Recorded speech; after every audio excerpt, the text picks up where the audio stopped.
Lezhë po hyn në një fazë të re në menaxhimin e mbetjeve urbane, duke hedhur një hap të rëndësishëm drejt riciklimit dhe ekonomisë qarkulluese.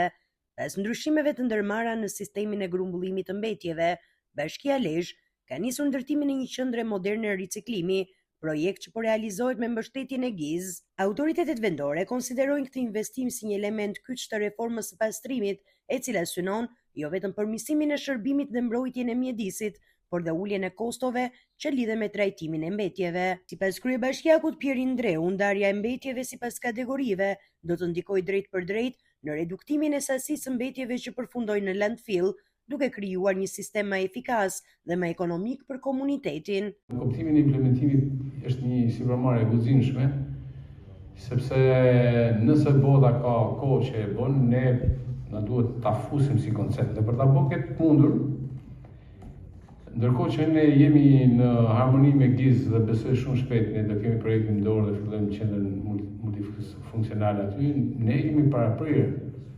kësaj historie me për të ndërtuar gjithë bazën ligjore, gjithë skemen, mënyrën e vepruarit, ku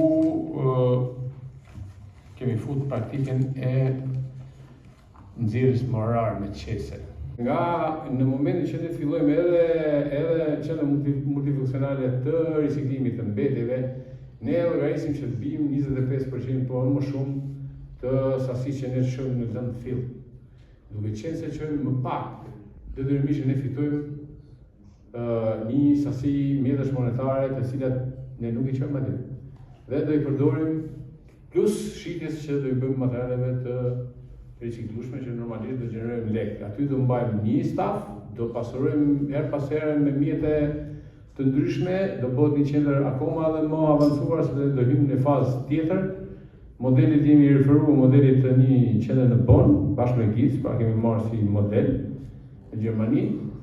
Dhe gradualisht ne dhe stimulojmë pastaj biznesin dhe familjarët që të nxjerrin në një orë caktuara gjithë mbetjet e riciklueshme. Ndërtimi i qendrës së riciklimit vlerësohet dhe nga partnerët ndërkombëtar si një model që afron Lezhën me standardet europiane të menaxhimit të mbetjeve.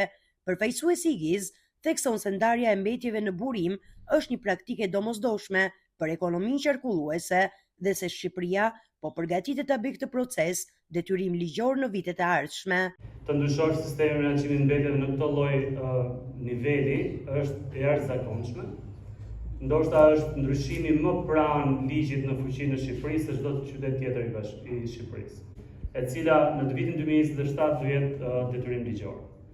Pra, të ndash mbetjet si një evropian do jetë bashkë me ato që gjejmë çdo ditë me anëtarësinë e Bashkinë Evropiane. Ndërkohë, prej muajit qershor, shërbimi i pastrimit në Lezhë menaxhohet drejt për drejt nga bashkia. Sistemi i ri parashikon orare të përcaktuara për grumbullimin e mbetjeve, heqjen graduale të koshave tradicional dhe vendosjen e koshave të posaçëm me ndarje për mbetjet e vogla të kalimtarëve. Përmes këtyre ndërhyrjeve, Bashkia Lezhë synon të ulëndjeshëm sasinë e mbetjeve që depozitohen në landfill, të rrisë nivelin e riciklimit dhe të ndërtojë një sistem të qëndrueshëm të menaxhimit të mbetjeve në përputhje me praktikat dhe standardet e Bashkimit Evropian.